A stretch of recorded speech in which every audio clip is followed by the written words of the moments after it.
Buenas noches. Es un gusto estar aquí presentando al maestro Alonso Arriola. Me voy a permitir leer un poco de su trayectoria. Alonso Arriola, considerado uno de los mejores bajistas mexicanos de todos los tiempos, Alonso se ha rodeado de grandes figuras del rock, pop y jazz nacional e internacional, como Mike Garson, Pat Mastelotto, David Piuczynski, Alejandro Sanz, Jaime López, Denis Gutiérrez, entre muchos otros.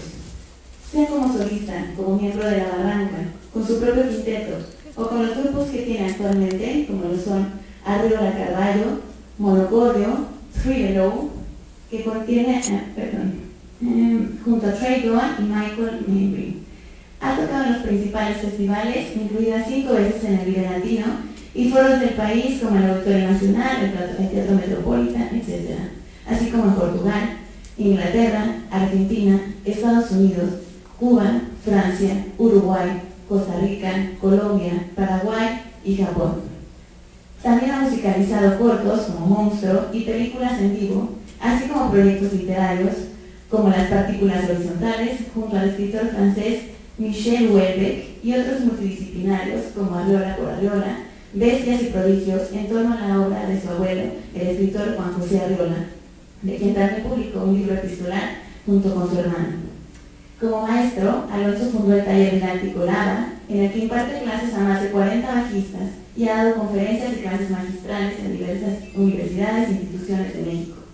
También ha construido una carrera como editor y periodista, haciendo coberturas y entrevistas en América, Europa, Asia y África. Actualmente colabora en numerosas revistas y desde hace más de 10 años mantiene su columna dominical Bemol sostenido en la jornada semanal. Sin más preámbulo, recibamos con un fuerte aplauso al maestro Alonso Arriola.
Qué mal suena eso. Siempre me pasa lo mismo. Hola, arreola. Aliteración, cacofonía, un horror. Ya sé. Mejor comenzaré diciendo: buenas tardes, soy Alonso Arreola. Sí, eso está mejor. Buenas tardes, soy Alonso Arreola. Aunque probablemente para ese momento ya me presentaron y repetir mi nombre es una burrada. Ya sé.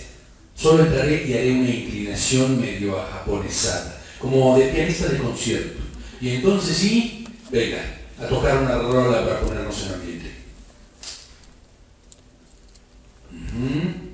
Una pieza que me dé la certeza de que existiré en esa habitación de forma doble, triple más bien, cuádruple más bien, como músico, como laboratorista o facilitador del autoaprendizaje musical, como productor de espectáculos extraños y como un tipo que ofrecerá más preguntas que verdades a propósito de su búsqueda de la belleza. Sí, tocaré algo alusivo a mi persona hipocondríaca, hipertensa, insomne y descolocada. Algo que exhiba la relación entre intimidad y originalidad, entre los mecanismos de la creación y aquellos que articulan la vida cotidiana considerando la emotividad. ¿Qué acabo de decir? Eso sonó bien, pero bien pretencioso.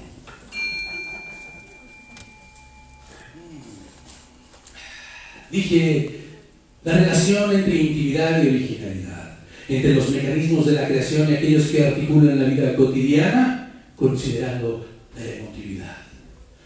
O sea, mientras toco en este momento yo debería contarles, claro, la historia simple que nos ponga en movimiento. Aquí es donde la idea Roger que les presente a mi amigo el búfalo de agua.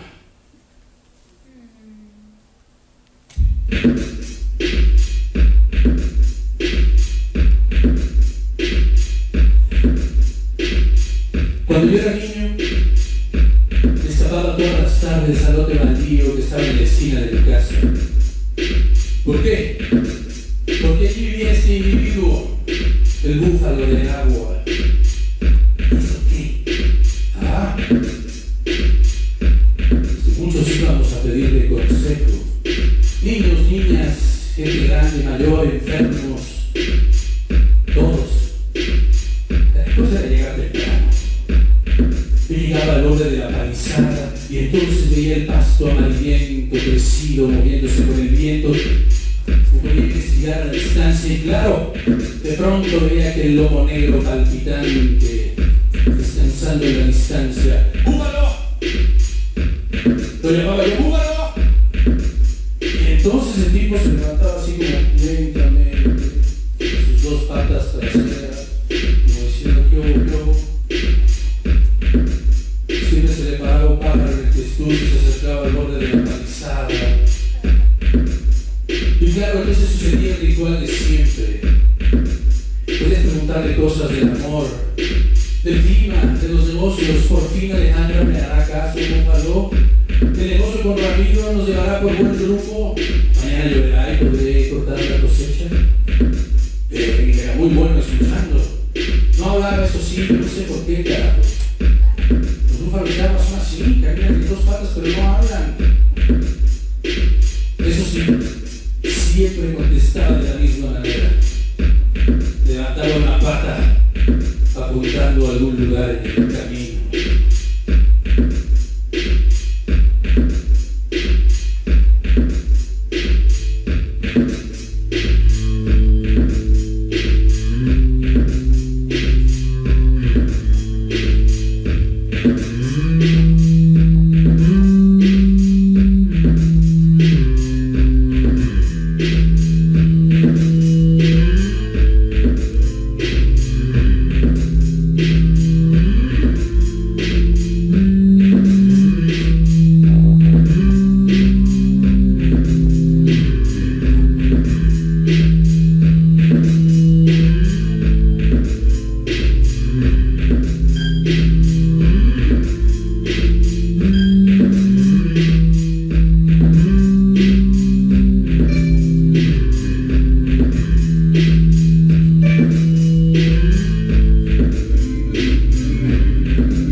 pasto crecido, amarillento, moviéndose con el viento, y el búfalo nada.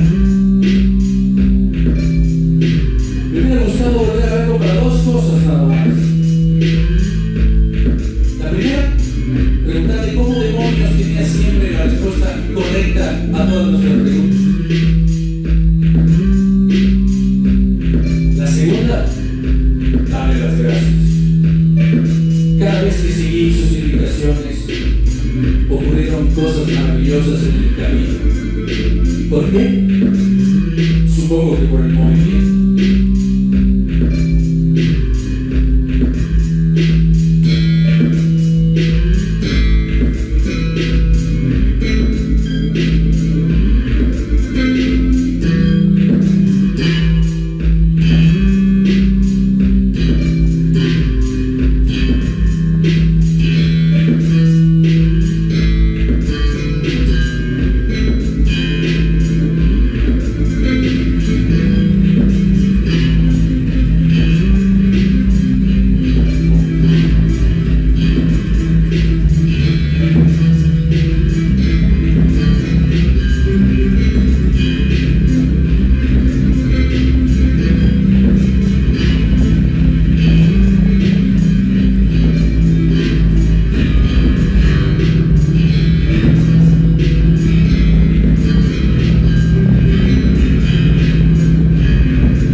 Una vez con ese eco en el aire, puedo partir de lo general para luego acotar temas específicos y proponer algo como: estamos aquí para hablar de arte, educación y desarrollo humano.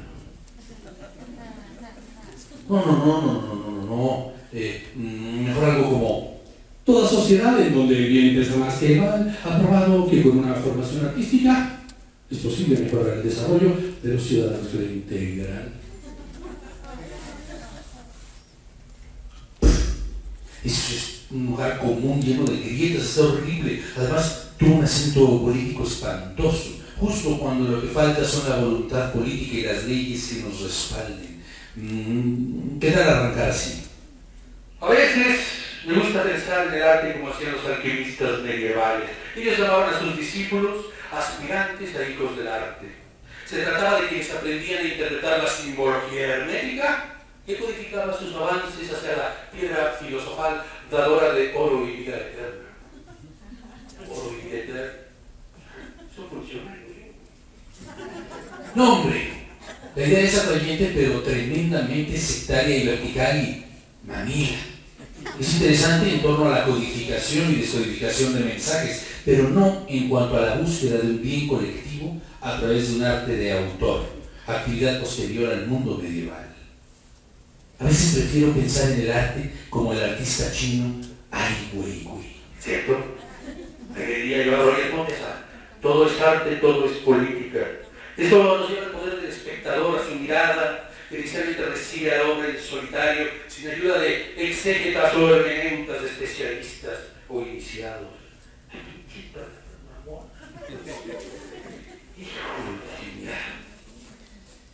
Ai Weiwei. Dicho eso, puedes decir que arte y artesano tienen la misma raíz etimológica. El latinismo ars era sinónimo del griego tne. Ambos se referían a la técnica necesaria para ejercer un oficio. Luego se separaron, o sea, siendo absurdamente reduccionistas, el primero quedó para lo estético y emotivo, el segundo para el uso de herramientas. Pero ojo, debes aclarar que tú sí crees en artesanía, en el perfeccionamiento de la técnica por repetición simple. Incluso te gusta compararla con el entrenamiento deportivo, ¿te acuerdas? En tal actividad caben las visitas de la reflexión y la conceptuación, si es que el destino se llamará arte. El entrenamiento artesanal, el aprendizaje de un oficio, deja al cuerpo a disposición de ideas superiores, ofreciendo su técnica mientras se alternan el descanso y la imaginación. Pues como pasa con la inspiración o el estado de gracia, la pulsión creadora no es permanente sino intermitente. Así, cuando llegan las preguntas fundamentales, el cuerpo y sus habilidades están listos para ampliar rutas y perspectivas en la obra. Entiendo que esta idea disminuye el poder de conceptualistas ennoblecidos por fracturar al cuerpo en pos de la mente. Pero en el fondo ocasiona una cosa positiva: devolver la aspiración al arte a la sociedad común, aunque sea con vanos intentos y errores y clichés y estereotipos y malogrados resultados estéticos. Ya lo dice John Heard, there are no rules. Todos somos artistas, pero no todos debemos mostrar nuestra arte. Sí, pero generar un ecosistema humanista para que probabilidades nazcan artistas verdaderamente originales es una meta posible si se cambian las políticas educativas y antes nuestra postura individualista. Puede ser por el marco separativo, como un puliente. Es un inicio. Órale, te estás poniendo bien dark. Cuidado con llevar a la oscuridad los temas de educación o el desarrollo humano. ¿Sabes qué? Es hora de tomarte la presión. Si pudieras decirles que has andado tan mal de la presión en estos días.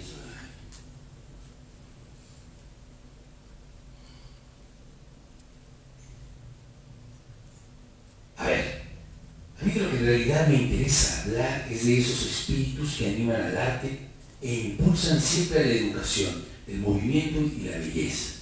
Con ellos germina el desarrollo. Sí, eso creo. Sin ellos no hay posibilidad de nada. Eso creo. Enredados en ese tallo, crecen el juego y la improvisación. Habitantes de tableros ilimitados para una creatividad que luego puede superar su propia disciplina y entonces se relacione con otros sistemas y, en el mejor de los casos, pise el suelo colectivo causando bienestar. Ay, güey. ¿Cómo estuvo eso? El juego y la improvisación, habitantes de tableros delimitados para una creatividad que luego pueda superar su propia disciplina y entonces relacionarse con otros sistemas y, en el mejor de los casos, quizás suelo colectivo causando bienestar. Causando bienestar. Es el suelo colectivo y ahí causamos bienestar. El suelo colectivo. Bienestar. Entonces, en resumen, la tesis sería la siguiente. Para que nuevos sistemas educativos faciliten el desarrollo humano utilizando Arte, o mecanismos provenientes del arte, la horizontalidad del juego y la espontaneidad de la improvisación serán imprescindibles entre el origen del movimiento, primer paso o toma de decisión, y la consecución de la belleza, lo que nos aproxima a la felicidad, la justicia, la libertad. felicidad, Justicia, libertad, felicidad, justicia. libertad. Pero, ¿con qué cuestión comenzar?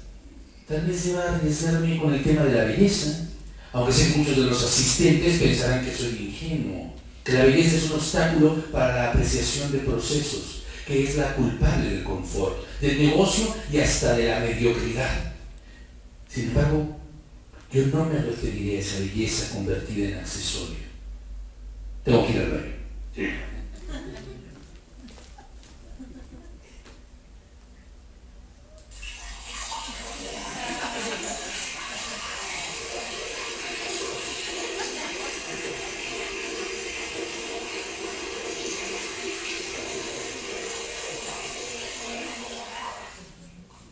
Estaría loco introducir todo esto en la conferencia, ¿no?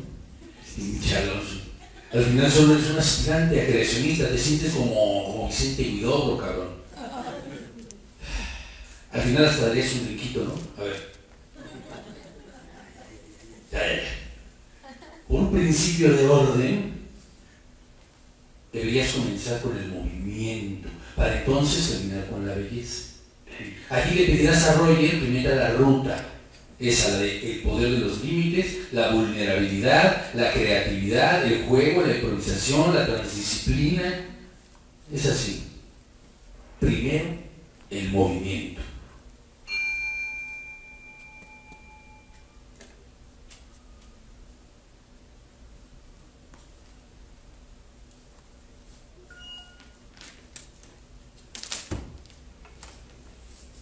Damas y caballeros, para hablar de movimientos citemos a la gran María Zambrano. En esa joya llamada filosofía y poesía, en el principio era el verbo, el logos, la palabra creadora y ordenadora que pone en movimiento y legisla. Movimiento y legisla. No importa si es con los dados de Dios o con el singular impulso del Big Bang, todo comienza con el movimiento porque allí nace el tiempo. Y con él, la posible existencia de una idea o decisión creativa a través de la palabra. Esto nos lleva a pensar, todo aprendiz, todo estudiante o educando, todo aspirante e hijo del arte de cualquier oficio, ha de dar un primer paso, ha de ponerse en movimiento con una idea por simple que parezca. ¿Es eso lo que deben facilitar los educadores? ¿Esa toma de decisión que inicia el juego interminable de la causalidad y que está por encima de toda finalidad? El hacer artístico por el ser mismo, el arranque cinético que ya con el viento en la cara puede abandonarse a reflexiones más profundas. Para lograrlo, de entrada se debe integrar las artes en el cuerpo de la pedagogía general en etapas tempranas. Oh, mierda, eso está muy lejos. Luego hay que lograr su peso en la currícula de las actividades profesionales para quienes deseen dedicarse a ellas de lleno. Oh, lejos. Pero también debemos utilizarlas como detonadores de interconexión para conseguir profesionales de cualquier ramo cuyo pensamiento creativo use al arte para ser mejores humanos. Eso suena muy rimbombante, pero de las tres cosas, tal vez es la más posible. Eso les diré, tal vez estamos ahí haciendo estas pinches locuras. Eso implica primero romper en los jóvenes los miedos que se cocinan en la familia, el barrio y la escuela tradicional. Sobre todo el miedo al ridículo. Como apunta el gran músico y pedagogo, mi brother, aunque no lo sepa, Steven Ahmanovich lo amo. El miedo es lo contrario al juego, dice. Pero bueno, de eso hablaremos más adelante. ¿Cómo romper con ese miedo? Para empezar moviéndonos.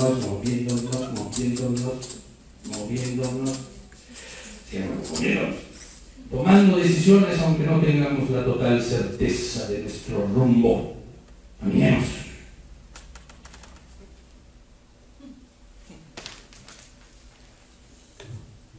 Pondríamos aquí una foto de David Le Breton, quien en su elogio del caminar dice, cita, el primer paso, el único que cuenta según el dicho popular, no resulta siempre fácil, nos arranca de la tranquilidad de la vida cotidiana por un tiempo más o menos largo y nos libra a los avatares del camino. Fin de cita. Luego agrega en plan más filosófico y poético, acaso la misma cosa, cita, los primeros pasos tienen la ligereza del sueño, el hombre camina en el filo de su deseo. Fin de cita. Entonces ya quitaríamos la foto y que me vuelvan a ver a mí, ¿no? Bueno, si para esta conferencia me atrevo a hablar de movimiento, será por su intrínseca relación con el primer impulso creador, con el autoconocimiento y, desde luego, con el correr del tiempo.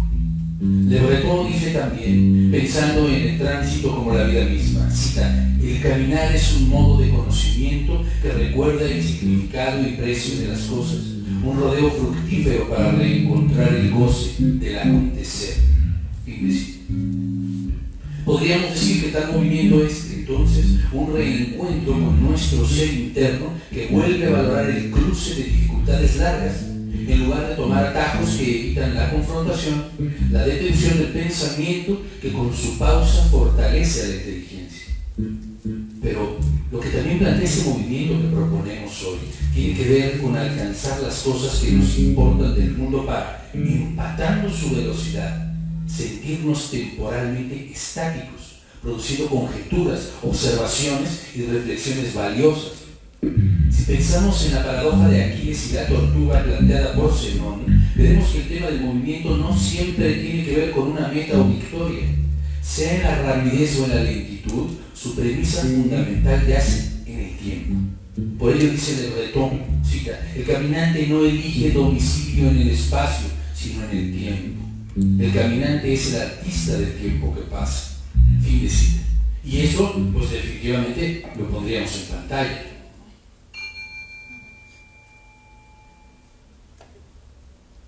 El caminante es el artista del tiempo. El caminante es el artista del tiempo. ¿Qué pasa? Sí.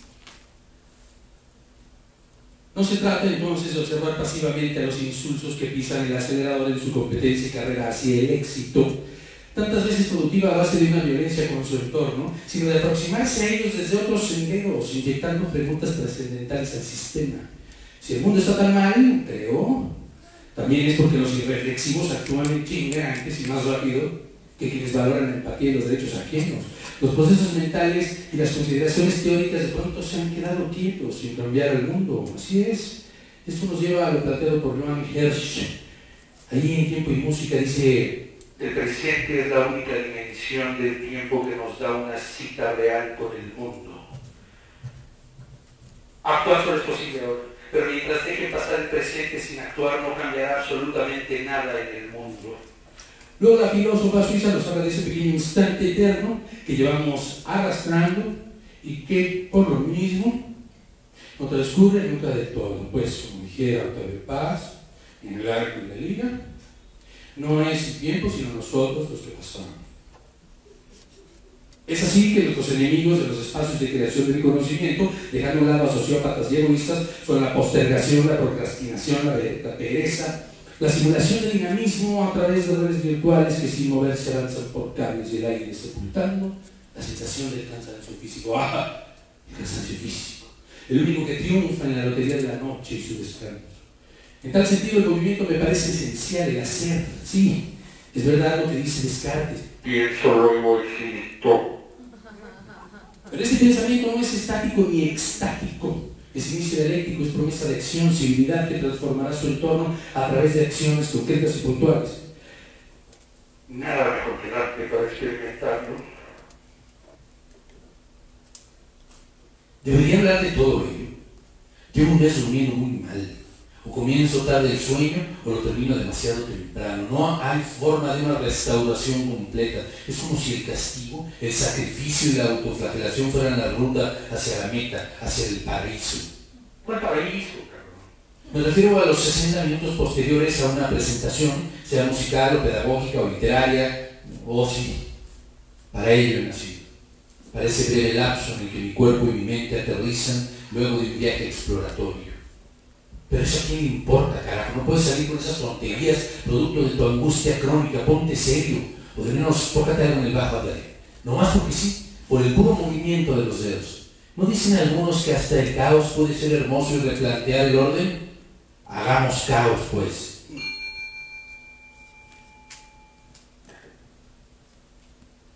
Vamos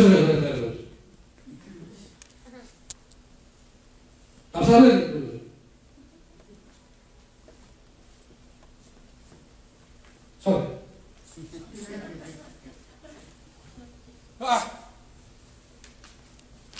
Sobre.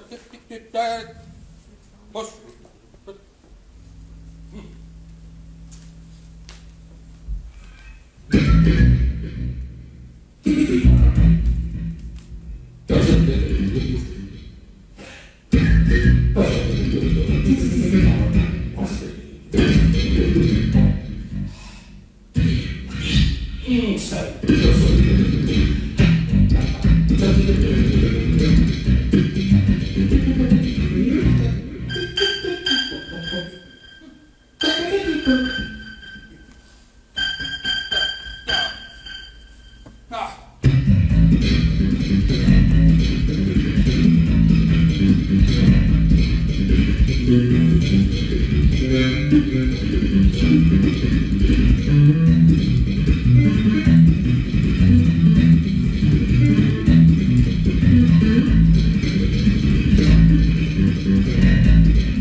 Oye, pero ¿no tendría que haber comenzado todo diciendo quién soy y a qué me dedico?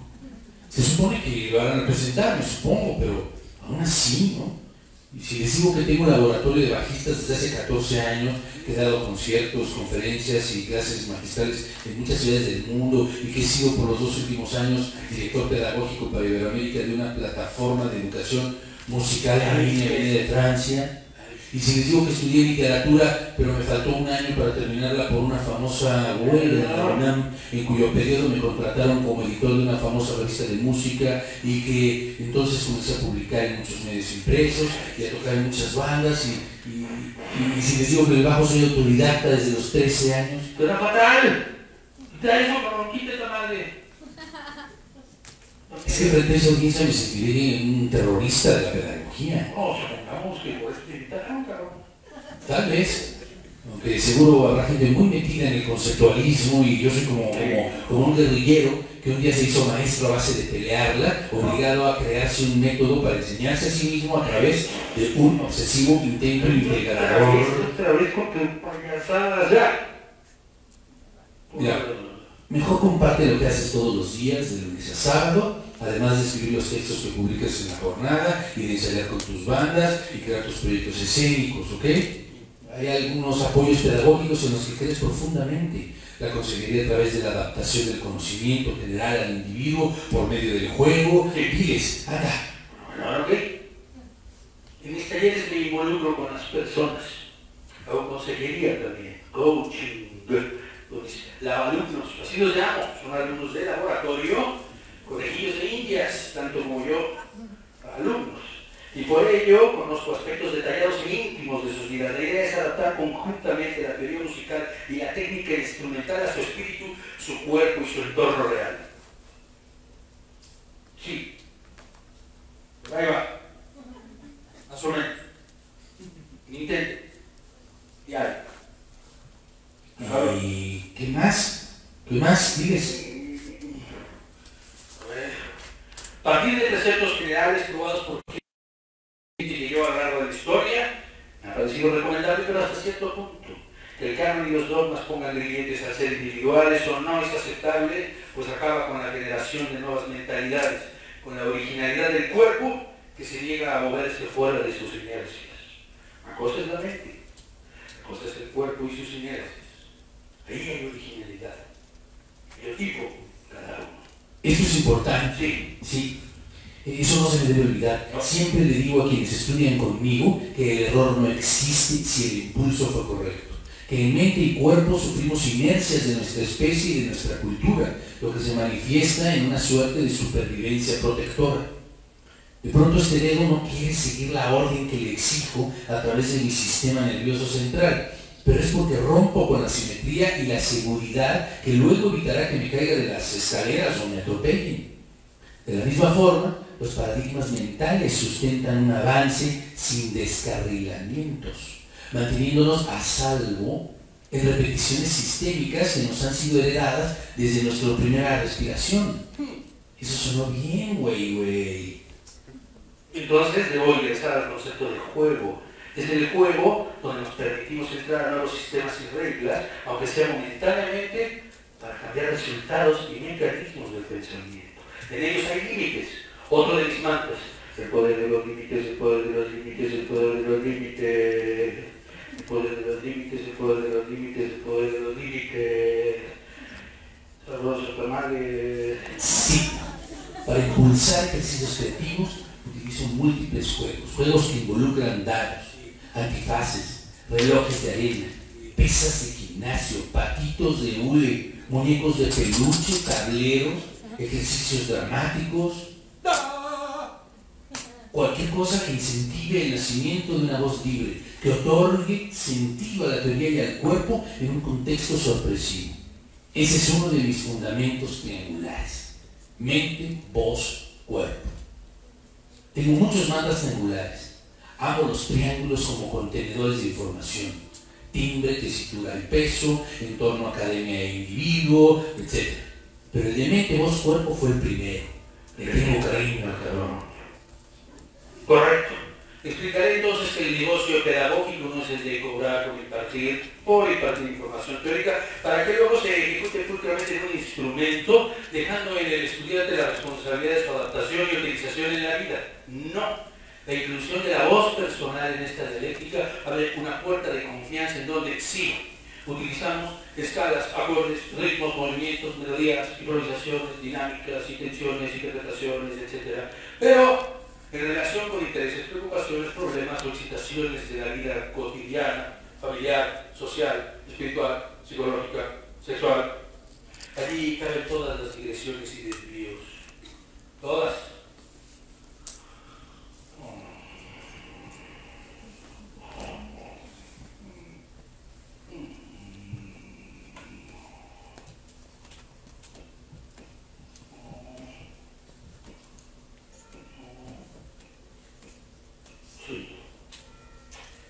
Sí, es con el juego como podemos aproximarnos a una improvisación constructiva que motive al autoconocimiento. Hablo de esa que conforme aparece deja un legado, un aprendizaje que incluso teniendo sustancia etérea exhibe los mecanismos tangibles de su factura.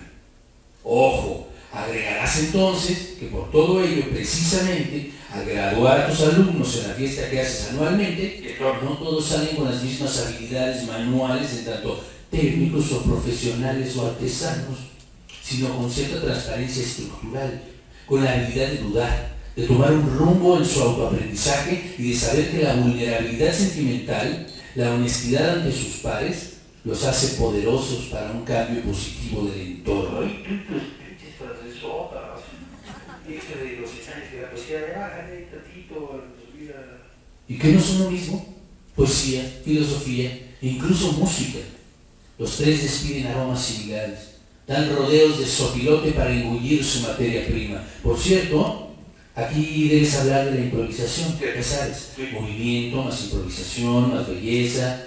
Muchas formas de arte son improvisación lentificada, resultado de un boceto libre que se va endureciendo por decisiones abocadas a la resolución de un problema o cuestionamiento.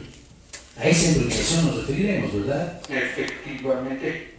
Porque también está la improvisación del galumphing, como diría Lewis Carroll, ese jugueteo a través del cual nos fascinamos, nos idiotizamos viendo videos de perritos o gatitos en internet. ¡Oh, qué bonito! Bueno, ya, el caso es que debemos fomentar la improvisación a partir de la sola voz, de la sola voz, de la sola voz, voz, voz, voz, voz, de la sola voz, de la sola voz, voz, voz, sola voz. Silencio. Eso me parece un acto educativo esencial. El primer paso para pensar en un arte que impacte al desarrollo humano sin importar la disciplina a la que finalmente alguien se dedique. Hay que empoderar la singularidad en edades tempranas. Y más esto en Con reacciones espontáneas sobre temas diversos. Produzcamos no tormentas, sino huracanes de ideas múltiples. asociados libremente. Y poco a poco engarcen su sentido alrededor de un tema. Incomodemos y que la falta de confort sea el aliento que nos anime. Son tiempos complejos en los que levantar la voz de la incomodidad parece obligado. Hay demasiado entretenimiento y ligereza. ¿Sabes qué? Aquí es donde deberías hacer un juego de improvisación con el público. A ver si muy gallito, a ver si muy valiente. No, todavía no, cabrón. Un momentito. Equivo. Calma, por favor. No, sí, no. Sí, me abre por favor su cosa esta en la página 11. Vamos a proseguir bien con seriedad, ya, sí. Con seriedad. La pedagogía es preeminentemente práctica y hay mucho de clínica en ella si usamos terminología médica. Su especialista debe tener una visión distinta al resto, una mirada construida desde preceptos generales, pero adaptados a su intuición y a cada paciente, o en este caso, a cada estudiante. Esta mirada disciplinada ha de cuestionar constantemente su propio método. Lo repetimos porque es esencial para usar la creatividad como una integración mental del nivel superior. Manifiesta en cualquier ámbito de la vida, pues no es exclusiva del ser artístico. Yo, por ejemplo, tengo alumnos que en muchas escuelas especializadas en música hubieran sido rechazados por su edad o aparente falta de aptitud musical, pero han llegado a mi laboratorio por su melomanía y porque ven en el sonido organizado una zona de bienestar. Han llegado también montones de estudiantes que estando en escuelas de música tradicionales o huyendo de ellas, sienten un vacío reflexivo, filosófico, entre la información dura y su habilidad manual. Como se imaginarán, muchos desean dedicarse profesionalmente a la música, vivir de ella. Otros, en cambio, desean probarla desde adentro mientras se abocan a sus actividades profesionales. No es una ley constante, pero con quienes desean dedicarse de lleno a la música invito a la multidisciplina, los motivos que amplíen sus abrevaderos y fuentes de inspiración, a que intenten escribir, actuar, mejorar su capacidad lectora, su apreciación plástica y su reflexión sensorial. Incluso intento que estudien carreras afinas o complementarias, ¿sí? Estar allí para aprender a tocar el bajo, pero no nada más. Lo que pasa es que al principio no lo sabe. El bajo ha de ser un vehículo de sinestesia extrema, un transportador y pretexto con el cual internarse en la epidermis del mundo que perciben. Les propongo que sean artistas de tiempo completo, incluso lejos de su instrumento, en la aparente inmovilidad del cuerpo. Por ello tuve un tiempo colgado y yo letrero que decía: no soy un bajista. Con quienes se dedican ya a otras actividades y ven en la música no un hobby o pasatiempo, sino una pasión complementaria, aprovecho la multidisciplina, pero impulso la interdisciplina. Señalo aspectos estructurales que pueden ayudarnos no solo a entender mejor la materia musical, sino a entreverar procedimientos que ejercen diariamente en sus trabajos. Hablamos de una epistemología más o menos consciente, por decirlo mamonamente. Yo no soy experto en sus oficios, pero comento preguntas de motivación común. Desgracia, pienso de la pluma en un nadador. Alumnos, un neumólogo, abogado, programador, psicólogo, diseñador, veterinario, lingüista, ginecólogo. Alumnos todos con quienes me he hecho cuestionamientos que, apoyándose en el conocimiento mutuo, redundaron en conexiones creativas dadoras de vida musical con variaciones metodológicas. Me refiero no solo a la composición de piezas inspiradas en esa otra vida que llevan mi madre, sino a una perspectiva que produjo obras con mecanismos importados de diferentes zonas del saber. Ejemplos: Cristóbal, Jorge, Julio y Alfredo. Al primero le di clases por 8 años desde que tenía 14. Incluso le produje su primer disco. Una de mis condiciones para seguir juntos fue que terminara las 2 carreras que había dejado truncas. Una licenciatura de jazz y la de arquitectura en la UNAM. Con gran esfuerzo cumplió el cargo. Padre. Esa petición mía nació tras concluir que su personalidad y posibilidades de subsistencia social se fortalecerían radicalmente, igual que su parte artística. La tesis que publicó finalmente se llamó Musicalidad en la creación de espacios y objetos arquitectónicos a través del desarrollo de un lenguaje rítmico, melódico y armónico. Chula la cosa. Deberían de verlo. Pinches planos arquitectónicos, ¡pum!, sumergidos en las partichelas, una cosa quimona. En ella pudo aplicar elementos inter y transdisciplinarios que invocamos por mucho tiempo. El segundo, un neumólogo, compuso un tema breve basado en una enfermedad que afecta a la coordinación motriz, siendo principiante en el bajo, aplicando criterios médicos presentó una conclusión bastante perturbadora, la neta. Con el tercero, adaptamos criterios de entrenamiento olímpico específicos y luego implanté permanentemente en mi laboratorio. Hablo de perspectivas sobre la corrección técnica que por un tiempo nos aleja de la meta aparente, la victoria. En los 3 casos importó superar lo que ofrecían la música, la arquitectura, la medicina y la natación para llegar a lo personal, lo familiar y lo social. Con el cuarto, Alfredo, recién estoy desarrollando su motricidad fina e independencia para que pueda incorporarla a los nuevos usos de la paroscopía que está tomando. Hasta le voy a regalar unos bongos. Música de los 3 primeros puede escucharse en este cuadro que van a ver a continuación. Miren qué bonita cosa. Así es, con él se conmemoraron los primeros 10 años de mi laboratorio. Lo denominé discuadro o cuadrístico. Atrás de un CD con 60 piezas de lava alumnos y ex lava alumnos, las recomendaciones para componerlas fueron: piensa en el bajo como instrumento, pero sobre todo en la manera como te representa. No te preocupes por demostrar virtudes técnicas, sino por transmitir una idea que responda a preguntas vitales. La habilidad es vehículo, pero no el mensaje entero. Una cosa es la realidad física y sonora, y otra el deseo transformador para llegar a otros y cambiar el eje de su mirada. Desde luego, haz lo que te pinche plazca. Estás en libertad.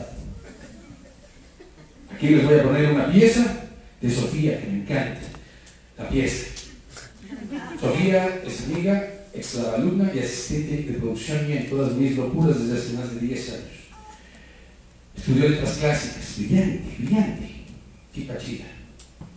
Ella de hecho cierra el cuadrismo por una cuestión de simple abecedario. Échense esto de ello. Por cierto, les dije que no podía durar más de 1 minuto.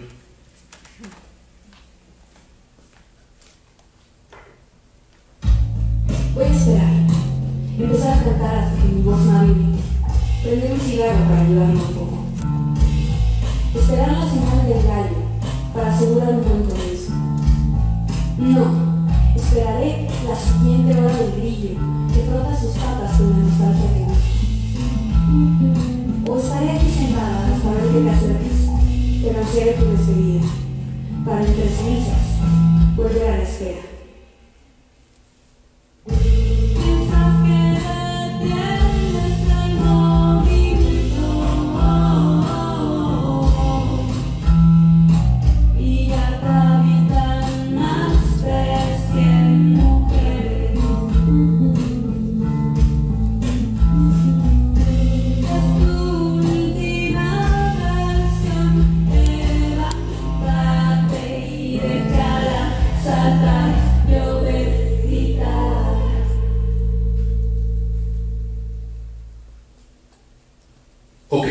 Después de eso, puedes decir que en un mundo como el nuestro, las elucubraciones académicas deben acercarse a su base de origen, derramarse desde la punta de la pirámide para amplificar las posibilidades de una sociedad mejor.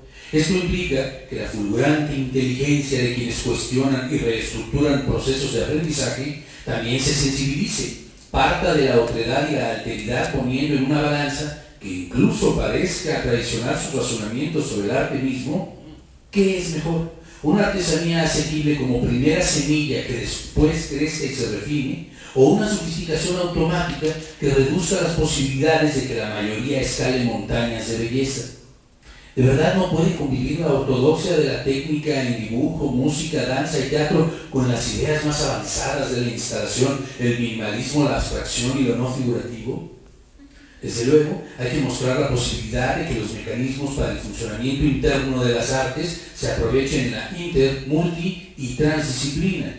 Pero eso no debe rechazar la idea de que el arte mismo sea visto como actividad paralela, colateral a programas de estudio, abocados a carreras más técnicas o científicas.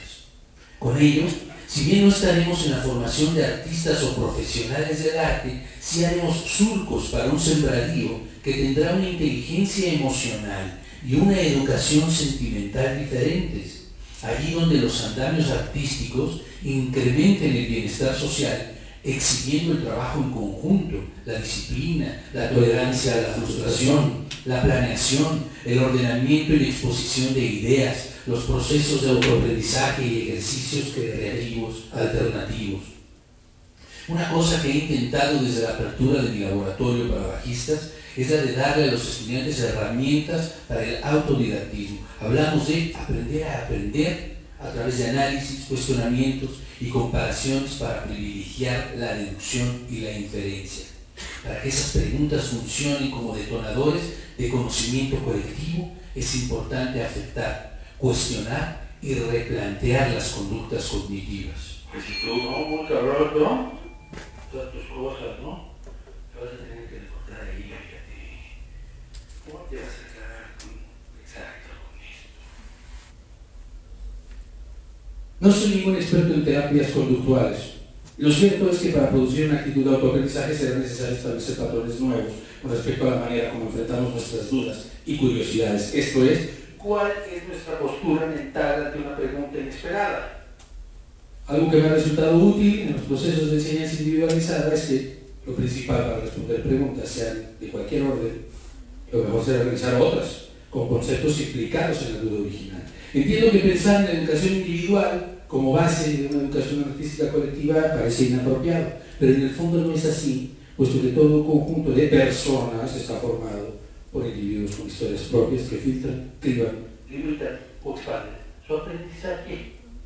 Ahora bien, ¿cómo lograr eso en un sistema inundado por la inercia y la rigidez de programas que no consideran a las humanidades en sus prioridades y que cuando incluyen al arte lo hacen de manera optativa, Satelital, subordinada, desde lo vertical? Una respuesta la tiene la Blue School de Nueva York, que nos habla de un ejemplo particular.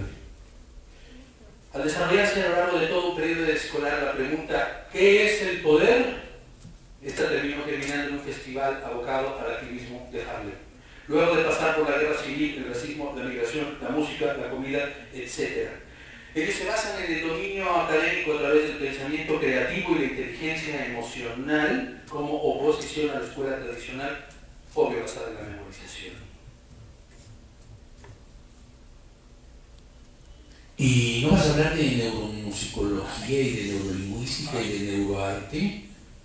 Y hay varios autores que te interesan. No, la gente ya está, pero catalísima, tu rollo. Recuerda, el cuestionamiento al propio lenguaje, a sus tabiques vocablos, nos lleva a la edificación de ideas transformadoras en el aprendizaje artístico, a evitar los extremos y a la polarización de ideas, poniendo en duda constante la fuerza, poder y peso de los conceptos. Eso provoca un resquebrajamiento incómodo pero positivo, necesario para la reconfiguración de mensajes.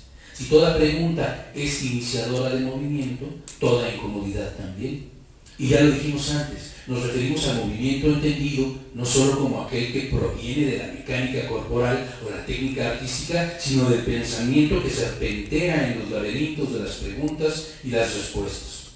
Ahora que, como dice el gran Rob Riemann en ese fantástico libro que todos deben leer para combatir esta era, como dice él, cuidado con destruir todo el lenguaje.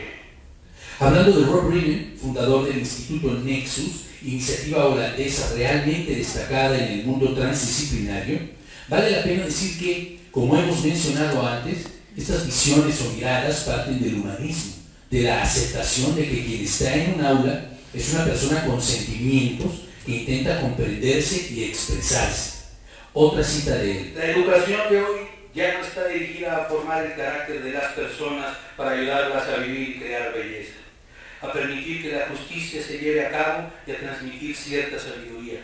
Ha degenerado en un instrumento para la difusión de lo útil, conocimiento que es utilizable para la economía, todo lo que se debe saber para ganar dinero, dinero, dinero, dinero, dinero. Luego se lanza hablando del desamparo en que nos han dejado los sistemas educativos del mundo, arrinconando a las artes que antes elevaban nuestra moral y espiritualidad, haciéndonos libres, responsables. Porque no son ni las leyes duras ni los grandes castigos los que acaban con la violencia y la insensibilidad, sino el desarrollo de la conciencia, de valores y virtudes que nos dignifican y que, por supuesto, estando lejos de los conservadurismos de la derecha, han quedado en la orfandad de las izquierdas también. A todos les da asco, miedo hablar de moral o espiritualidad. Yo no soy moralino, ni bautizado estoy, pero tan pecador como soy, hay valores que sigo. En fin, luego de citar algunas experiencias de mi trabajo personal en donde creo que se manifiesta la condición humanista de la educación a través de la multi, inter y transdisciplina, terminaré precisamente, y como anuncié al principio, con la belleza.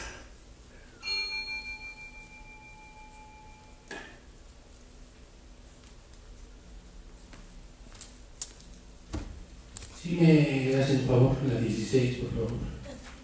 Conmigo.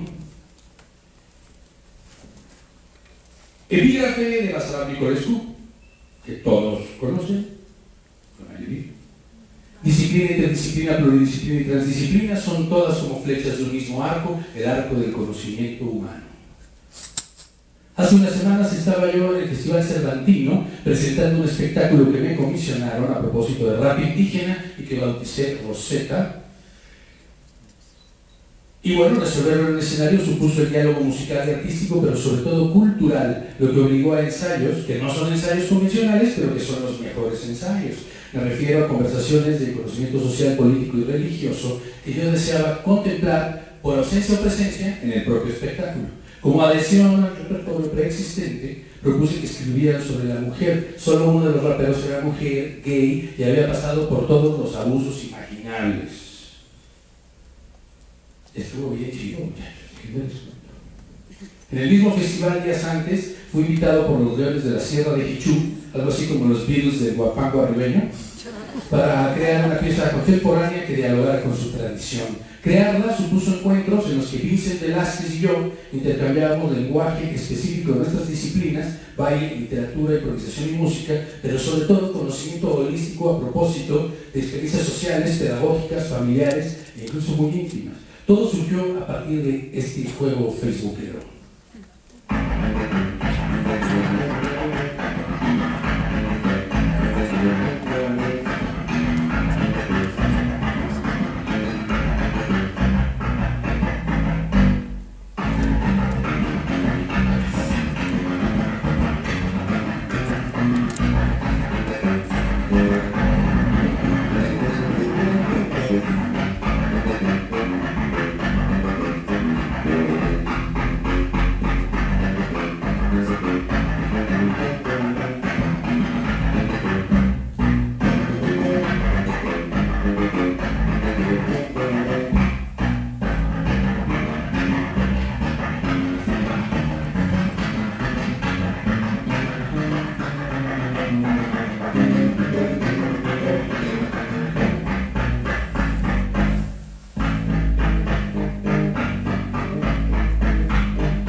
Y luego vieron eso su papá y dijeron, pues hay que armarla más en grande. Búsquenla en YouTube porque la pieza que hicimos finalmente fue de 6 minutos y medio con un chingo de pasajes. Qué buen ensayo estás teniendo en tu casa, ya juras que está la gente ahí, ¿verdad, cabrón? Compórtate, disciplínate. En Camerinos, antes de comenzar, además hablé mucho con Alexito y Hopek, dos jóvenes virtuosos del violín tradicional y del beatbox urbano, respectivamente. ¿Sobre qué hablamos? Sobre ajedrez. En pocos minutos quedó claro que los tres lo estimábamos como un mecanismo transferible a la educación musical, allí donde debes jugar lo hecho y adelantarte, juzgar lo hecho y adelantarte al porvenir en fracciones de segundo, con la improvisación. Fue cuando les conté de una pieza que compuse en mi primer disco como solista, que se llama La tumba de Filidor, dedicada a uno de los jaquemates más extravagantes de la historia, el de un solo caballo. En ella juego entre semitonos constantes para la elaboración de un tablero auditivo en blanco y negro. Mira más que belleza. El caballito, ¡pum! Ello me hace pensar en que en mi último viaje a Madrid volví a visitar la obra del pintor cubista Juan Gris en el Museo Reina Sofía, pero esta vez decidí que habría un diálogo serio con su legado. Compré un libro con 3 magníficos y sesudos ensayos escritos por él mismo, así como múltiples libros de teoría armónica flamenca, pues las guitarras persisten en sus cuadros. Entonces, basándome en sus principales postulados sobre pintura y en la matemática de la bulería, compuse esta cubulería o bulería al cubo. Chiquita, dedicada al pintor español Juan Gris, esta microbulería al cubo. Y buen inicio de año para todos.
De cuando el astronauta José vio pasar el camello por el ojo de la aguja al centro de la sala. De cuando el astronauta José vio pasar al camello por el ojo de la aguja al centro de la sala. Así se llama una rola mía. Otra composición que sacaba la mano de la alberca musical. Para ella me basé en polirritmias causadas por tablas de 3 y matemáticas que, según yo, resultaban en un contraste de gravedad contra ingravidez. Algo fascinante en la música, pues como pasa en el espacio, la masa y su función generan centros de gravedad armónicos y rítmicos que pueden romperse con modulaciones o experimentos polimétricos. Sí. Soy fanático de Carl Sagan y de Stephen Hawking, lo mismo que de Conlon McCarrow y Nick Bach. Aquí una probada de lo sucedido en esa pieza en donde puse 3 baterías. Una la toca mi hermano Chema Arreola, otra Alfonso André de Caifanes y la otra Pat Mastelotto de King Crimson. Pero pues ya me dieron ganas de bailar. Yo quiero que alguien baile conmigo. Que sea quien quiera. Venga. Una cosa muy pegajosa, es una cosa de que vas a sentir el ritmo, así, pero... Nada más una persona puede decir, ¿no? Así, con eso va a ser suficiente. Se trataba como de miedo, romper el miedo al ridículo y todo eso. Ok. 5, 4, 3, 2, 1 y nadie más. Bueno, muy bien. Yo estoy feliz.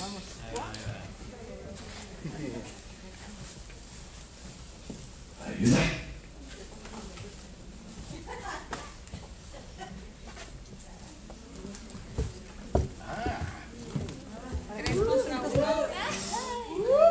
Solo una condición. Además de que Chimbo es madre bailando. Sus pasos tienen que, de alguna manera también, representar lo que hacen en la vida, sus oficios, las cosas que hacen. ¿Está bien? Échale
Promotora artística. Soy estudiante.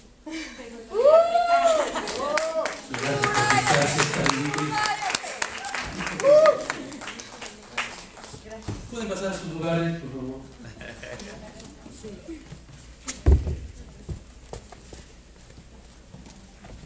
Esto podría hablar de mi trilogía de discos dedicados a la sangre desde perspectivas del diálogo creativo directo, las transfusiones de Cruento, la composición colaborativa a distancia, los contagios de Cruento y la violencia social, los restos de Cruento. Para todos hice investigaciones que involucraban duras realidades, una enfermedad de mi esposa, la gripe aviar, los secuestros y asesinatos en México.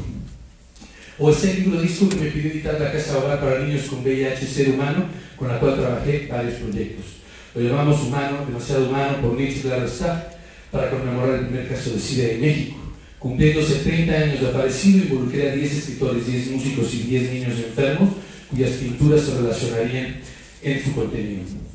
O está ese otro libro disco DVD que realicé con Arreola Mascarballo, al lado de mi hermano Chema, el poeta nahuatlaco Mardono Carballo, y el videoasta presente el día de hoy, Rogelio Aguilar, titulado Las Horas Perdidas. Para grabarlo nos trasladamos al hogar de personas marginadas o que habían atravesado por situaciones terribles, que habían perdido algún familiar por desaparición forzada o asesinato en Veracruz, Oaxaca, Morelos o la Ciudad de México. Les tocamos en sus patios o en sus salas, grabar estampas sonoras frente a ríos, carreteras, molinos de viento y el propio mar. Aquí unos segundos de lo ocurrido en la casa, en la sala de la poeta zapoteca Irma Pineda, cuyo padre fue desaparecido durante la Guerra Sucia. Debo decirles que al terminar cada pieza, lo que descubrimos eran silencios, silencios con una carga significativa como nunca los he vuelto a vivir tras una canción.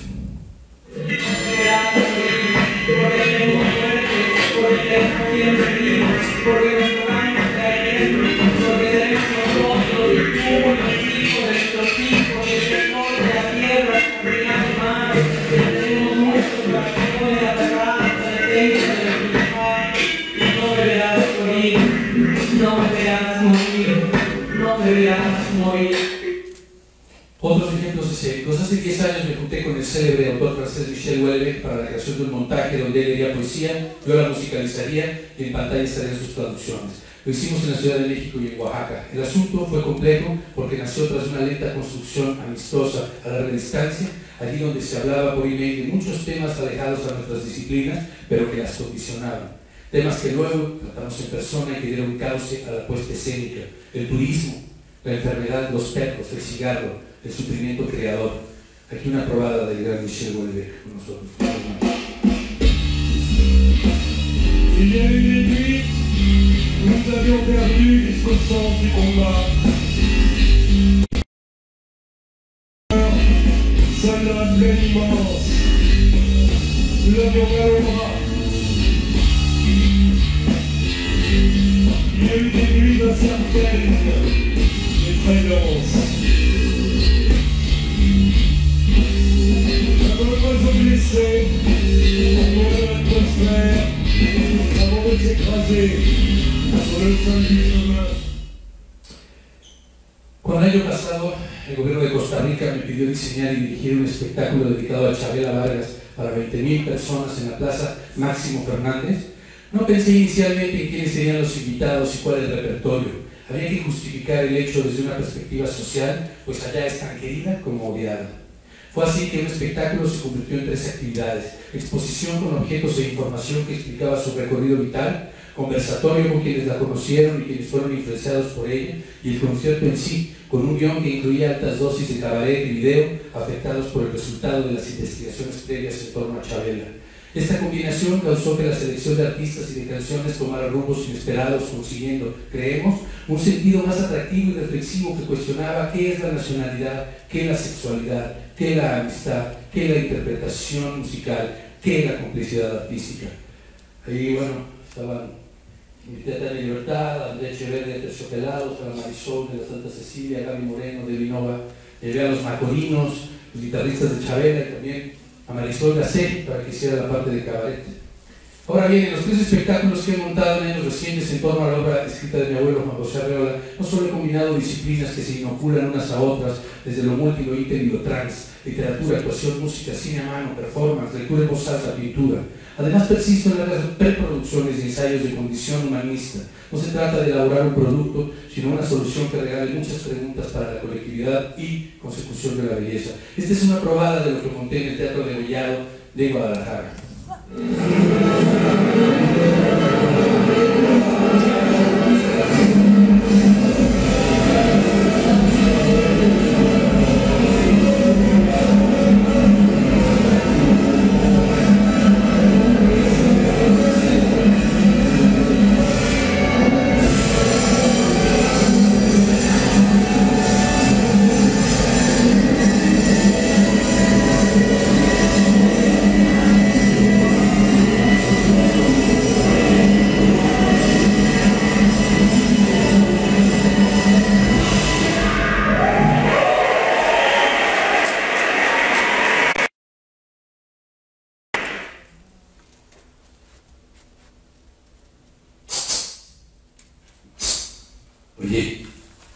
Oye tú, a ver, piénsalo bien, todavía estás a tiempo de cambiar las cosas. Podrías reestructurar todo esto y comenzar justamente hablando de la belleza, algo como lo que dice François Chen en sus 5 meditaciones sobre la belleza.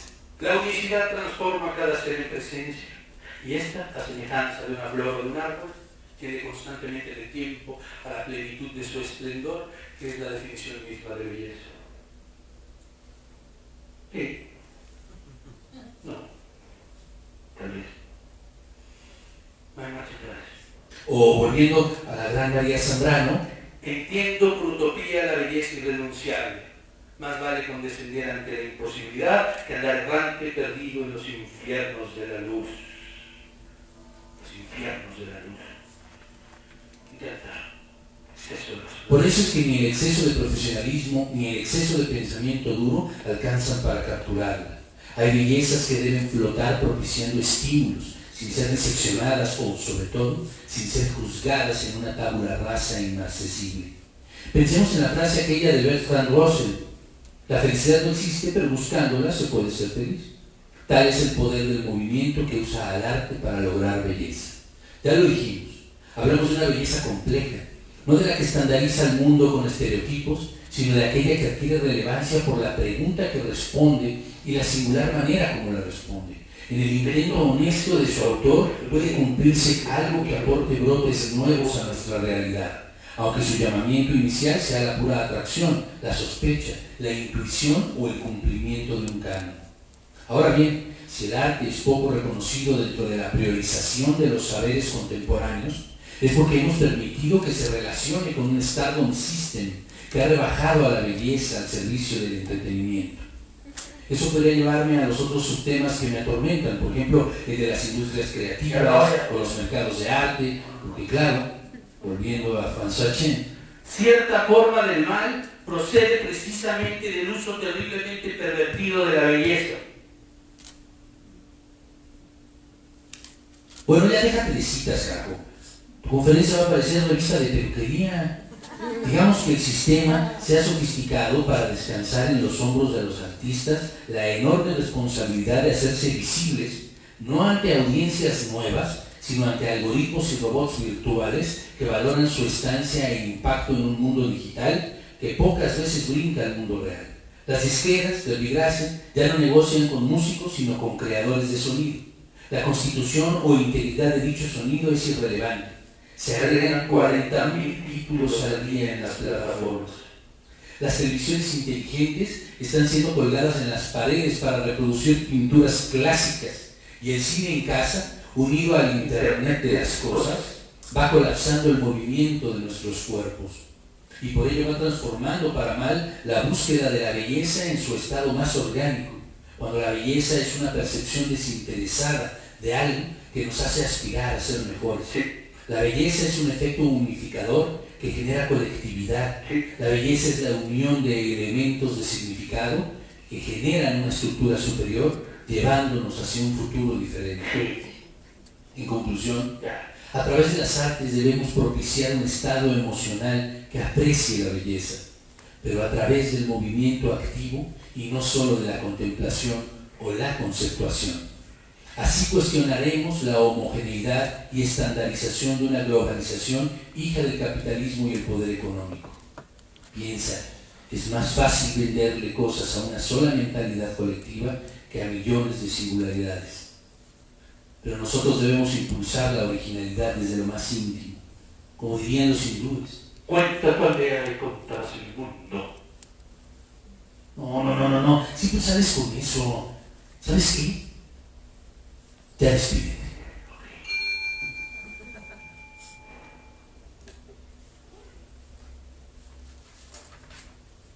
Antes debo cerrar bien este viaje enloquecido de palabras. A ver, traté de hablar de la importancia que veo en el Movimiento. que nos conduce a la Belleza. ampliar nuevos significados, incluyendo un montón de conceptos que desordenadamente me venían al margen. Traté de escribir una suerte de metaconferencia, lo único que para mí le da sentido a la vida son los mecanismos del aprendizaje, el viaje del cerebelo, la parte más primitiva de nuestro cerebro, allí donde conviven la emoción y la motricidad. Pensando en todo ello, me voy a despedir con un cuento en voz de mi abuelito. Se llama El discípulo. Allí se muestra una relación pedagógica Aborrecible.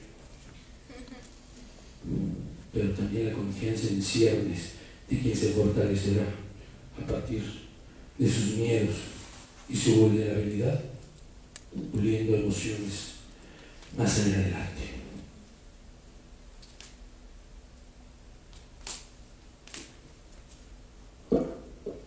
El discípulo, de raso negro, bordeada de armiño y con gruesos alamares de plata y de ébano, la gorra de Andrés Salaíno es la más hermosa que he visto.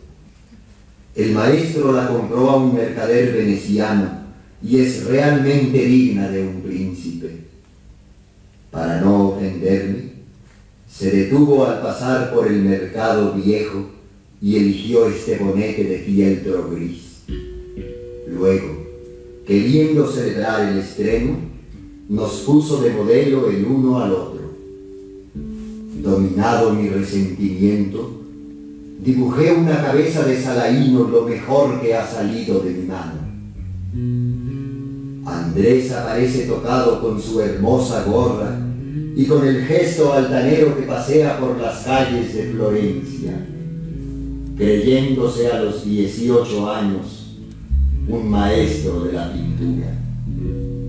A su vez, Salaíno me retrató con el ridículo bonete y con el aire de un campesino recién llegado de San Sepolcro. El maestro celebró alegremente nuestra labor y él mismo sintió ganas de dibujar.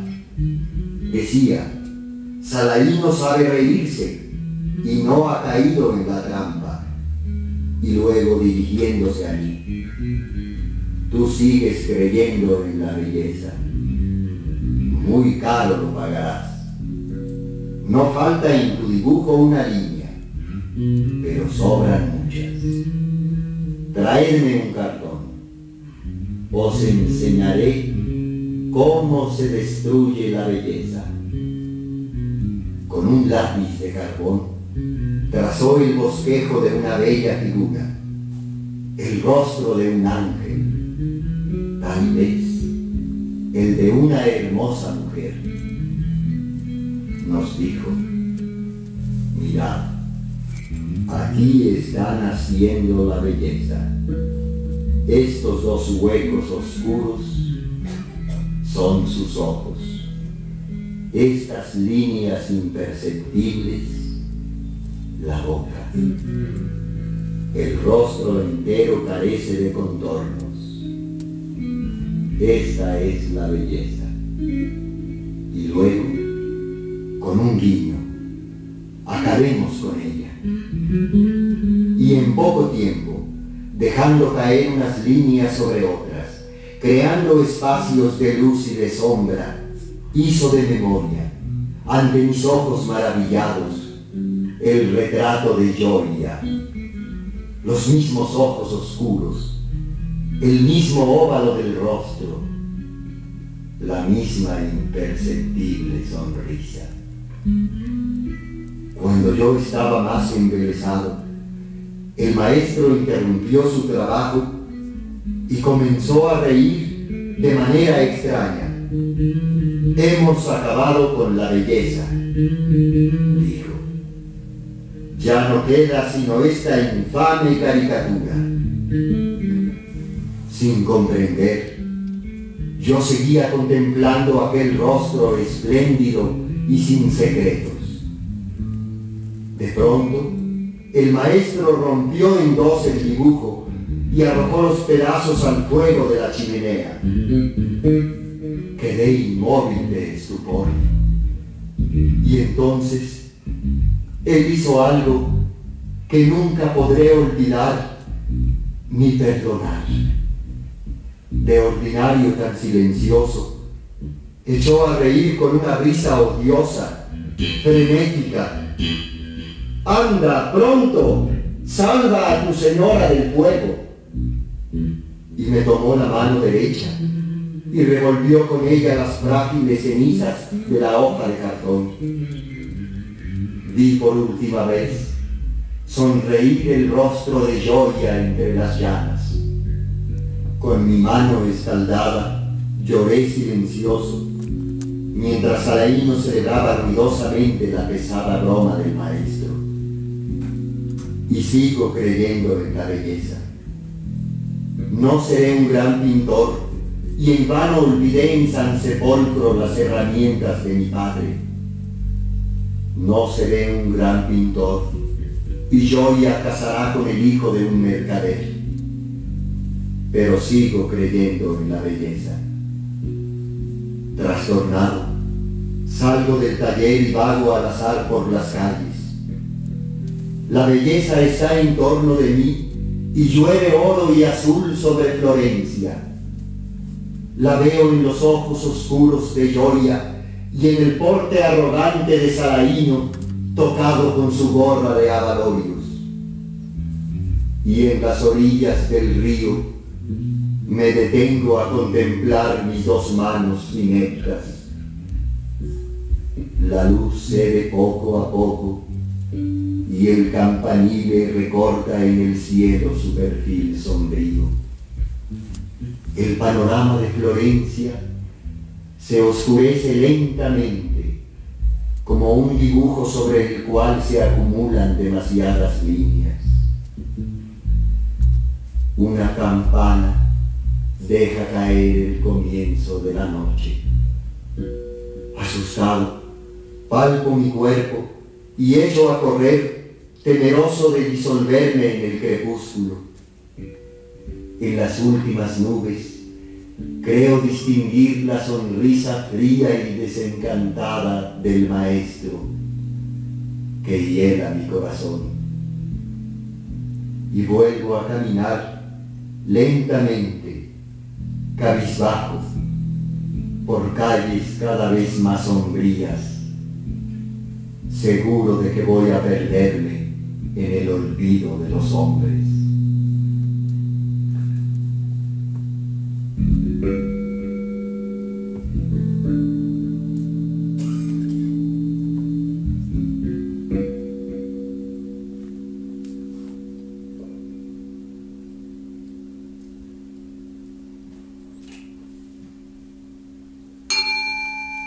Muchas gracias.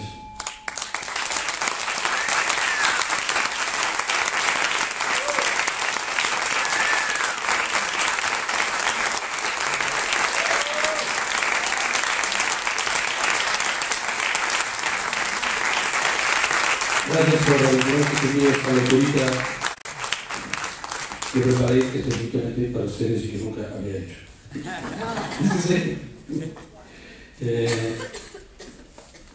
No sé cuánto tiempo me llevé, creo que más de la hora y media programada, seguro, suelo hacer ese tipo de cosas. Pero bueno, que sepan que si quieren conversar cualquier cosa, pues por mí, perfecto. O no, como ustedes quieran, pero también se trataba de pronto llevar las cosas un poco más allá. No sé si alguien quiere comentar algo, preguntarme algo, o lo que sea, a propósito de lo que sea. Por supuesto no soy experto en todo, pero tengo mis opiniones, ¿verdad? ¿Nada?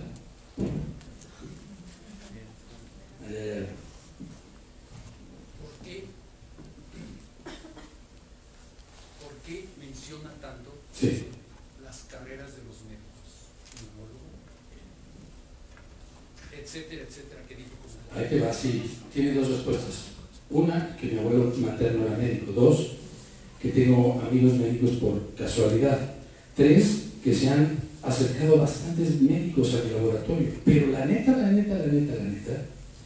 es que soy un hipocondríaco diagnosticado, pero bien diagnosticado. O sea, a la gente le encanta decir, soy hipocondríaco. No, que no saben que es de por ser hipocondríaco. O sea, ¿no? Y entonces hay una relación mía con el mundo médico y con las medicinas y tal, ¿no?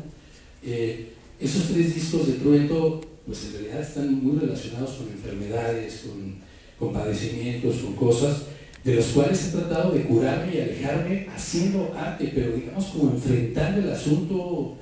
Yo soy un tipo que de pronto ante ciertas conversaciones mejor me voy, ¿no? Así empiezan a hablar de ciertas enfermedades, todo es como de ahorita amigo, tengo una llamada, me escabullo, ¿no? Pero me gusta también como enfrentarlo desde una zona en donde sé que puedo desarrollar una respuesta curativa para mí, ¿me explico? También por eso me chingué en aspirina durante el show. Son pequeños guiños a esas cosas, ¿no? Y pues en realidad así es como estoy vestido cuando estoy ensayando en mi casa. Bueno, no siempre, ¿verdad? Pero hay una cuestión con la salud. Con mi hipocondria, pues, ¿no? Creo que lo leí. Sí. Yo creí que tenías algo de médico. ¿Algo de médico? Yo quería ser médico de niño, pero después me di cuenta que era imposible. No está en mi carácter. Anímense, muchachos, nunca más nos volveremos a ver. Ay, qué pinche gasto, ¿no? A ustedes dos por lo pronto sí seguro. Pero pues, platiquemos. ¿No? A ver, maestro.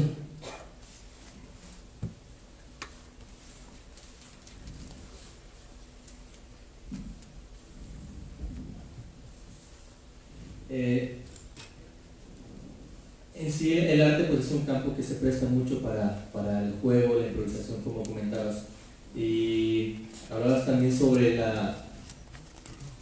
o lo entendí de esta manera, como poder utilizar esos mismos recursos también en otras ciencias, ¿no? En la arquitectura, en la medicina.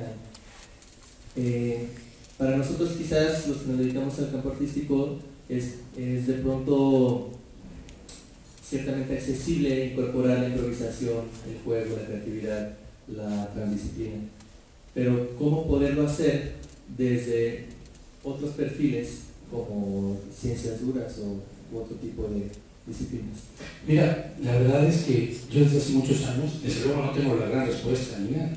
Ayer lo conversaba con Tono Alvear en la cena, precisamente. Bueno, lo que voy a decir no exactamente. Después de nuestra conversación me volvió a venir esta idea que he tenido recurrentemente, ¿no? A mí me encantaría que en las escuelas, desde niveles tempranos, hubiera como materias de unificación o integración del conocimiento. Y ahí es donde en esa articulación se podrían utilizar los mecanismos artísticos en cualquier dirección. No sé, ahorita se me ocurre que desde luego la música se puede vincular con la geografía, pero así, ¿no? Las matemáticas, pero por favor con la pintura, ¿no? Ha habido una falta de creatividad en este sentido que ha sido muy grave por años. Ahora, estamos hablando ahí de etapas tempranas del desarrollo, ¿no? Pero desde luego que se puede suceder en etapas mucho más avanzadas de la educación, ¿no? No solo en términos de que se incorpore, como decía yo, de manera más formal a la currícula, los oficios artísticos, etcétera, etcétera, sino de que se aprovechen sus mecanismos. Lo que pasa es que son como invisibles. Por eso es que me gusta, y ayer platicábamos sobre el título del Congreso, ¿no? Y en particular también de una mesa de reflexión que yo tuve, ¿no?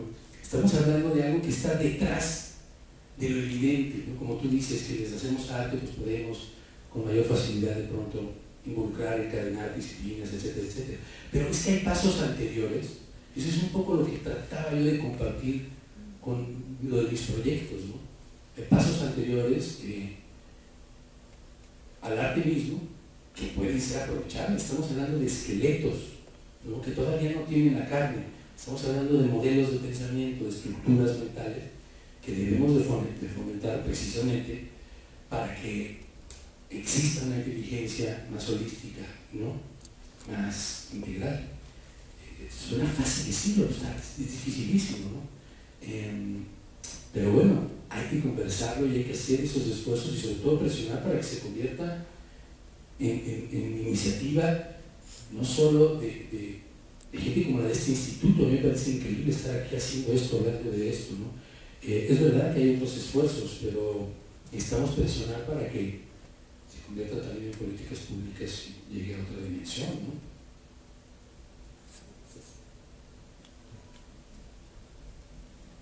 Clavado, ¿verdad? Yo diría que clavadísimo. Bueno, yo antes que nada, y ojalá después de mí otras personas quieran hablar, pero quisiera agradecerte enormemente, ¿cómo le llamaste? Tormenta loca de palabras. Y a mí me fascinó tu formato, porque estás haciendo lo mismo que estás diciendo. Es que de eso se trataba. Lo que quiero que entiendan es que a mí me pudre como exponer ideas que son interesantes desde un punto de vista abstracto, pero que no muestran su ejemplo. Entonces esto es correr muchos riesgos. Mientras estoy haciendo esto, estoy pensando en mis madres. Estoy diciendo, bueno, man, tienes que quitarle media hora a esta madre, ¿no? O estoy diciendo, este pinche ejemplo, mejor no lo pongas, güey. No, aquí, cuando nos pusimos a bailar a media rola, estas mujeres maravillosas me veían con cara de, ay, cabrón, tu pinche rola no termina, güey. Esto lo tengo que recordar, pero esto es ensayo y error, hay que desnudarse, chingada. Hay que intentarlo, pues, ¿no? Y justo me gusta que me digas eso, porque ese es el maldito intento. Para mí hubiera sido fácil sentarme aquí y platicar con alguien, que echemos el rollo y muestro acá unos ejemplos bien cuco, ¿no? De lo que yo he hecho y no sé qué. No son más que búsquedas a cada una de las cosas que han visto, y sobre todo la de hoy, que es la primera vez que la hago. O sea, le meto tijera, las cambio, las transformo, las pulo, ¿no? O sea, esto quiero volver a hacerlo, pero créanme, están más bonitos. Pues estarás invitado. Bueno, pero bueno, de eso se trataba, de que fuera el propio ejemplo de lo que estoy diciendo, ¿no? Eso es maravilloso. Y a mí me parece que este tipo de charlas, este tipo de muestras son polifacéticas, porque nos estás mostrando un formato de hacer las cosas, muchas maneras de pensar al mismo tiempo, tu opinión sobre la belleza, sobre la educación, tocas y nos regalas unas piezas literarias magníficas. Y eso es extraordinario. No es un objetivo con el que quiero que parezca una adulación. Que, sí, pero vaya, más allá de que me haya fascinado tu conferencia, concierto, narración, baile, es extraordinario. Me refiero a que sale de la norma y que uno se pregunta, ¿y cuándo voy a volver a ver algo así en un aula?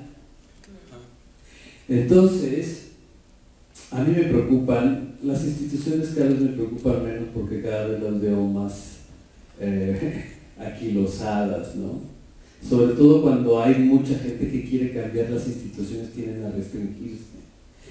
Y lo digo desde una institución, ¿no? Pero me preocupan los maestros, porque creo que ahí es donde está no solo la esperanza, sino un poco las ganas de ver, de presenciar, por lo menos en vida, algunos cambios que ni las instituciones, ni los países, ni las políticas culturales van a lograr. Entonces, en esta provocación que tú estás haciendo, que eso es lo que podría, con la palabra con la que podría resumir lo que acabas de decir, yo quisiera hacerte también una provocación. Que nos dijeras 3 cosas y media que un maestro tiene que buscar para que efectivamente haga explotar la mente, el cuerpo y el corazón de sus alumnos, independientemente de lo que enseñe. Sí. 3 cosas y media. Sí.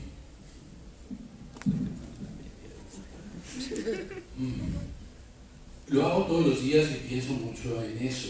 Desde luego recuerden que eso de ponerse a uno mismo como ejemplo es muy jodido porque ni que fuera un Superman, ¿no? Pero bueno. El cariño es fundamental.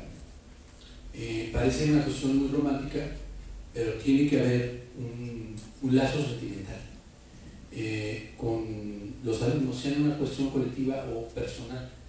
Pero es que en el momento en el que hay un intercambio íntimo, no sean mal pensados, sino de nuestras historias personales, se abren compuertas para un intercambio absolutamente, realmente distinto al convencional. Tiene que haber esa humildad en el sentido, ahora sí que estricto del término, esa humillación que significa en realidad bajar, ¿no?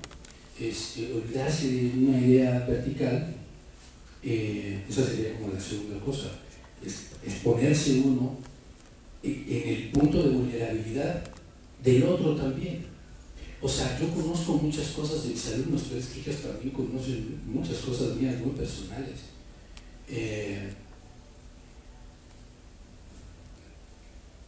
Otra cosa que es fundamental, yo la tomo de algo que le dijo, para mí es una constante, Octavio Paz a mi papá.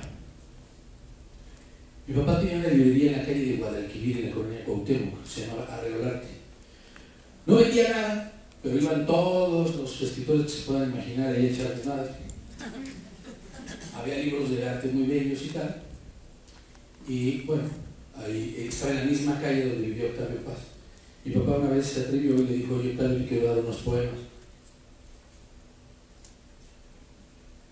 Octavio Paz los recibió, se los llevó, y días después le dijo: Orso, recuerda algo, para ser poeta hay que vivir como poeta. Eso parece simple, pero hay atajos que no pueden darse. Esa sería la tercera cosa. Hay caminos que hay que transitar por el medio, hay complejidades que hay que cruzar por el centro. No podemos rodearlas. Y si pretendemos impregnarnos de arte o enseñarle arte a alguien más, es fundamental que entienda que esa sensibilidad o hipersensibilidad tiene que estar presente las 24 horas del día. O sea, no es algo automático, desde luego, se tiene que desarrollar, pero hay que vivir con ojos de poeta para traspasar la piel de las cosas. Esto es una mesa, pero por ahí de pronto es una pequeña balsa en la noche, en donde un libro descansa y guarda sus tesoros, y la casa de unos pigmeos que sí, ¿no? O sea, hay que estar encendidos, ¿no? Hay de pronto esta idea de voy a mi clase de, voy a hacer mi tarea de, voy a estudiar ahora a las 12. Pero esto tiene que superarse, tenemos que estar encendidos la mayor cantidad de tiempo posible. tiene que ver con el cariño, la vulnerabilidad del profesor, el estar en sentidos, propiciar esta hipersensibilidad constante, que entonces va a mostrar resultados y pensamientos mucho más allá de un arte específico. Va a tener repercusiones en la política, en lo social, en lo familiar, en todo ello. Y la media cosa, ¡wow!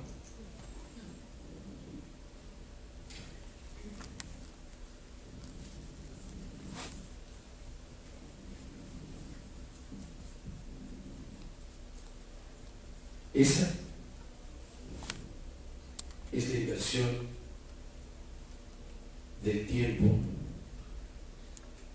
en aquello que supuestamente nos gusta. El desperdicio de tiempo que existe hoy en el entretenimiento es algo impresionante. O sea, la cantidad de series y de películas y de tal que ve la gente que se dedica al arte o que dice dedicarse al arte es increíble. Desde luego sabemos que hay cosas increíbles, maravillosas, padrísimas, súper bien hechas de artistas y que vale la pena ver, pero es que no nos estamos de pronto tomando lo suficientemente en serio el artista que queremos ser. Tiene que ver con el tiempo. O sea, yo voy a decir algo que no es presumible, desde luego, pero soy el único güey que conozco que no ha visto Breaking Bad.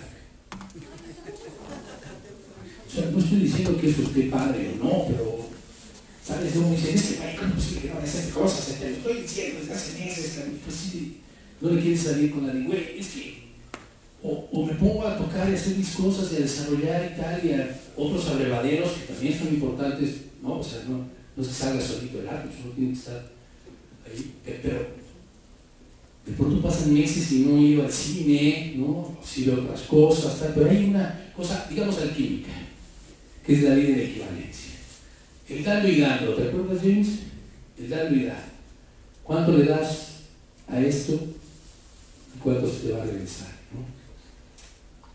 Creo que esa sería la media cosa, o sea, alquímica.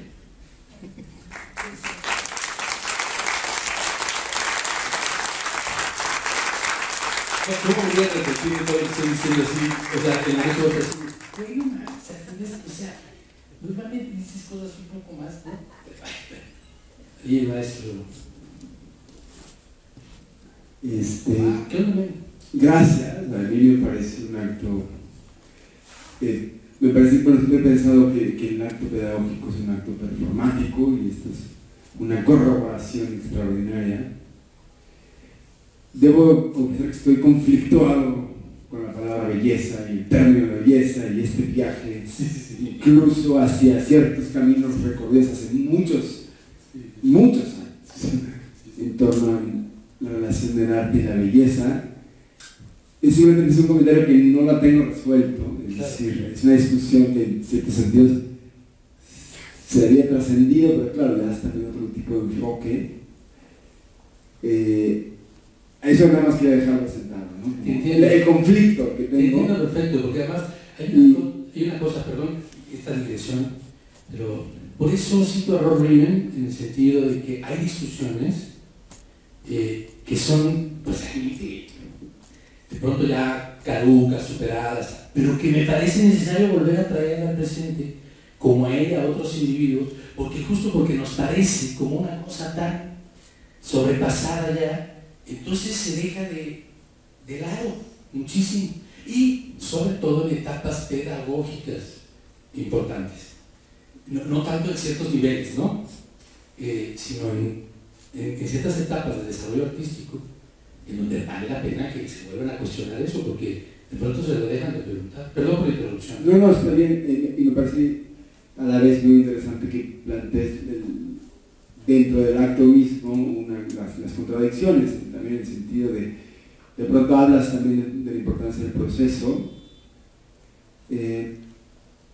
No me queda del todo claro como el tema aunque en un momento hablas de uno de los discos y el tema de los desaparecidos, es como el vínculo de hablas mucho de los procesos de autoformación y la relación con la vida cotidiana y por lo tanto también con los problemas, digamos, o las situaciones que uno vive, que vive el contexto. Sí. No queda todo claro como la relación o cómo construyes estos puentes también. Por ejemplo, cuando me puse a citar como los discos y estas cosas, ¿no? Ajá. ¿Te refieres a eso? No, me refiero más bien en tu práctica también pedagógica y artística. Sí, sí. ¿Cómo entiendes? Quizás es una pregunta, ¿cómo entiendes la relación arte, política, acción social? Sí, bueno, de muchas formas y le he llevado a cabo de muchas maneras. Por ejemplo, el ejemplo de Arreola Mascarvalho es muy significativo en ese sentido, ¿no? Tenía que ver con que estábamos echando un discurso muy crítico frente a las desapariciones forzadas, frente a los asesinatos, etc. Y de pronto pues, éramos una banda que estaba tocando en antros por todos lados, en el WOMAD de Inglaterra, en Portugal, en muchos países, bla, bla. Y yo de pronto le dije a Mardonio, mi hermano, oigan, cuidado, ¿no? Que esto no sea un acto de esnovismo extraño, ¿no?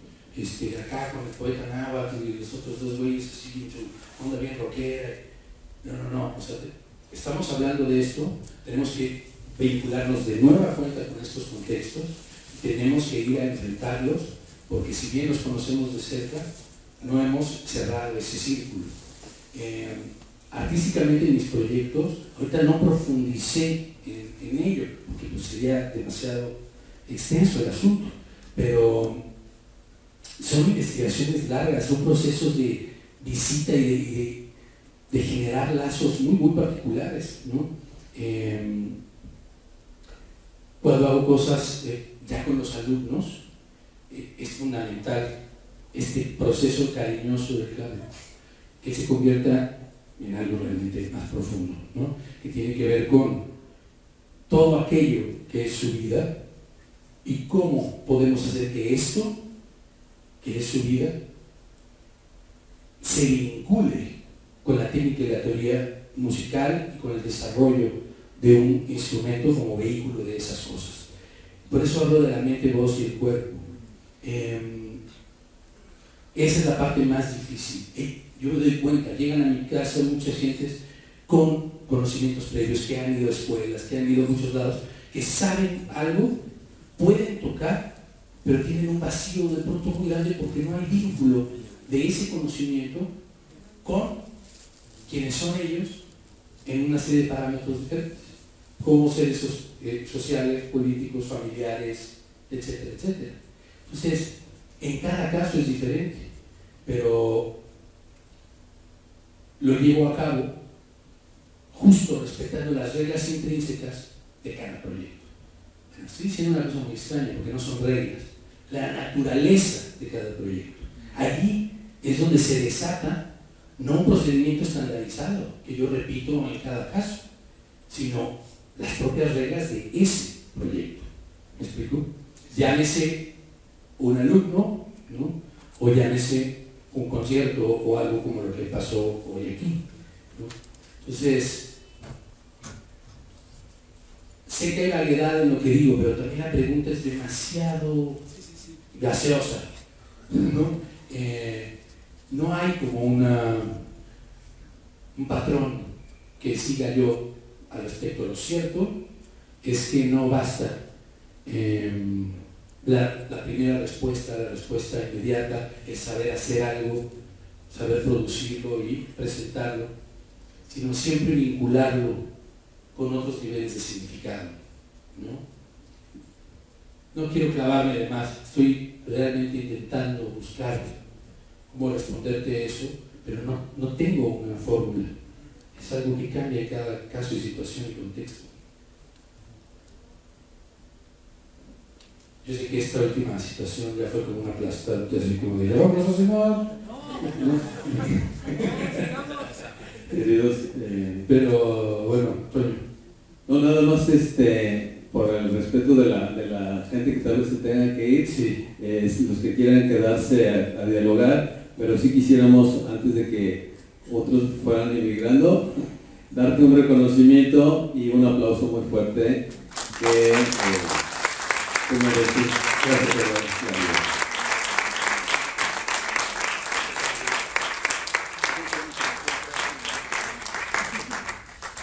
Gracias, muchachos.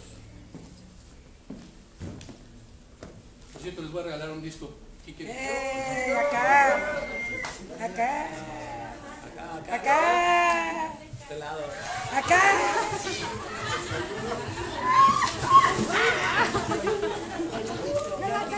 Yo la caché. Ya lo tienes. Tú sí. Yo no. Tú no lo tienes. Bueno, te lo doy luego. Yo para mí. Claro. A las bailadoras. Es que no tengo más. Pero ahorita les doy. ¿Y a las que bailamos? Exacto, por eso. Esa era la idea. No sabía que tantos iban a bailar. Exacto. Muchas gracias por su asistencia. Les recordamos que el día de mañana los esperamos al panel Educarse fuera de la escuela, en punto de las 9 de la mañana. Muchas gracias y buenas noches.